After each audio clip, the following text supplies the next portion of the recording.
எல்லாம் கைகூடி வரும். எல்லா தோல்விகளும் ஜெயமாய் மாறும். தோல்விகள் நம் தோற்று போவதற்கு அல்ல, தோல்விகள் கர்த்தர் நமக்கு கொடுக்கிற ஜெயத்திற்கு ஒரு மிகப்பெரிய அடையாளம். நீதிமான் 7 தரம் விழுந்தாலும் திரும்பவும் எழும்பி நிற்பான். உங்களை அழிக்கிறதுக்கு சத்துரு முயற்சி எடுத்துட்டே இருக்கிறான். ஏன்னா நீங்க அழிஞ்சீங்கன்னா உங்க தரிசனம் உங்களோட அழிஞ்சிரும். நீங்க சிக்காயிட்டீங்கன்னா நீங்க எதுவுமே பண்ண முடியாது.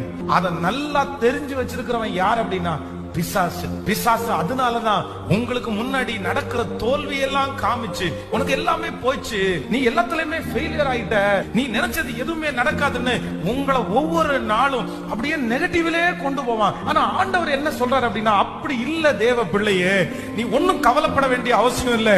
எல்லாமே உன்னை விட்டு போனாலும் தைரியத்தோடு இருப்பாயானால், மனசை தளர விடாம இருப்பாயானால், சகலத்தையும் உனக்கு திருப்பி தருவேன். நீ அந்த உயர்வை காண்பாய். ஒரு நாள் கர்த்தர் உங்களை அலங்கரிக்கிறத நீங்க பாப்பீங்க.